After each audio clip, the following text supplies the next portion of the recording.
And good afternoon to my classmates. For today's video ay magpapayag ako ng tools dahil ang ating topic for today is carpentry. So, first of all, unahin po muna natin ng tools. So, unahin natin ng claw hammer.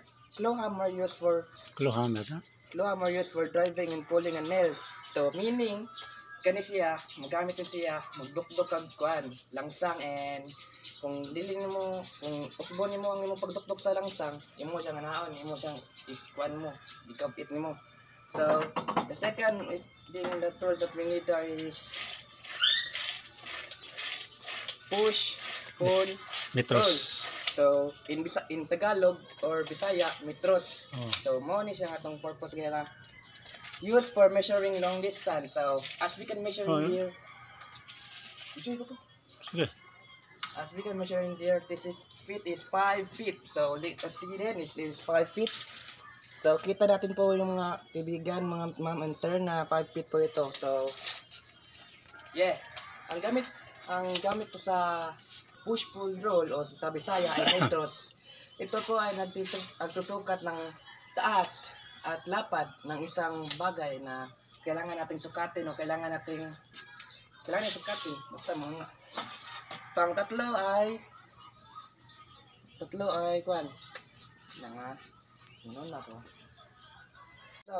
so cross cut saw used for cutting across the grain. So ang damit po nito ng kuan, so ang nitong pagputol ng kahoy, gabas ay pangputol ng kahoy na maninipis upang natin ay masukat at upang natin maputulin. Ito ay may matatalinis na parang ngipin sa ating makikita ay sabay itong matulis. Kung kaya dapat tayo mag-ingat kapag gagamit tayo nito. Ikaapat naman ay shovel. Shovel used for mixing aggregates, cements, and water. So itong shovel ay gagamit po ito sa mga construction bilang panghukay sa mga graba, sa mga buhangin, semento, sa mga buhangin. Ito po ay ginagamit upang tayo ay maghukay ng mga aggregates. So, sa Bisaya ay mga mixture na pwede natin gamitin upang makapagtayo tayo ng bahay. At panglima naman ay combination pliers. So, meron akong dalawang pliers dito. Ang isa po ay ginagamit para sa kuryente at isa naman ay ginagamit para sa kuryente din. Pwede po ito sa alambre, ito para sa kuryente. Ang gamit po nito mga ma'am and sir ay para po ito sa wires. Kung kagat merong misfunction sa mga wires ay ito po ang ating ginagamit upang tayo ay hindi tayo madisgrasya kurente o sa English mag-ground sa kurente.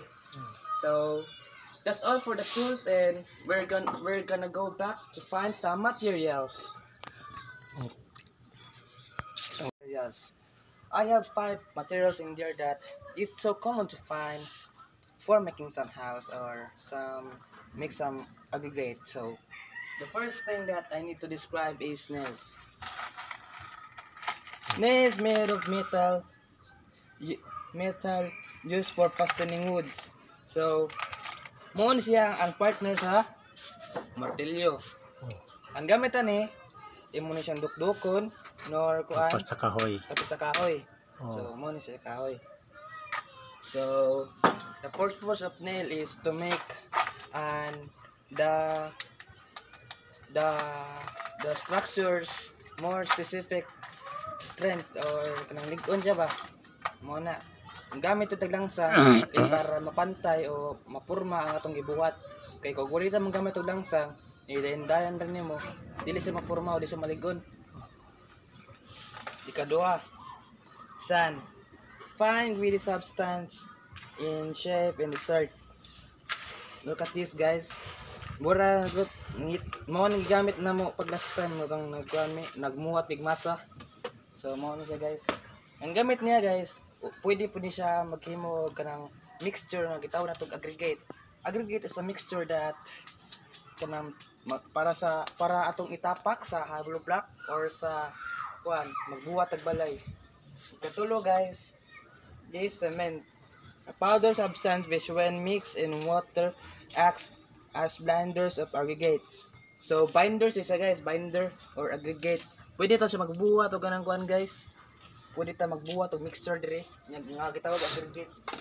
Ang purpose sa semento guys, ara niya mako ang mixture or color sa atong gibuhat nga aggregates. Ikatulo. Ikaapat. Gravel. Coarse aggregate of any hard instant materials mixed with cement to form a concrete. So gamit ni siya guys para maligon o makuan siya baka nang kabantay kana guys. Kabantay kana guys kanang mura siya kanang nibato-bato nya ura siya ligon siya ba. Imo siya i-mix na. So the lastly but not the least, don't you forget it. Siyempre naadyo ng tubig. Water added mixture of cement and aggregate. So guys, basta guys magbuhat kag aggregate o kanang mixture, kinahanglan jud nimo nga na kay tubig. Kay ug wala kay tubig, di na magsilbi ang imong gibuhat nga masa. Aggregate in Bisaya is masa. Masa gigamit na para sa balay ug uban pa. Ari na lang kukutob guys. Thank you very much. Hope you like this video and thanks all.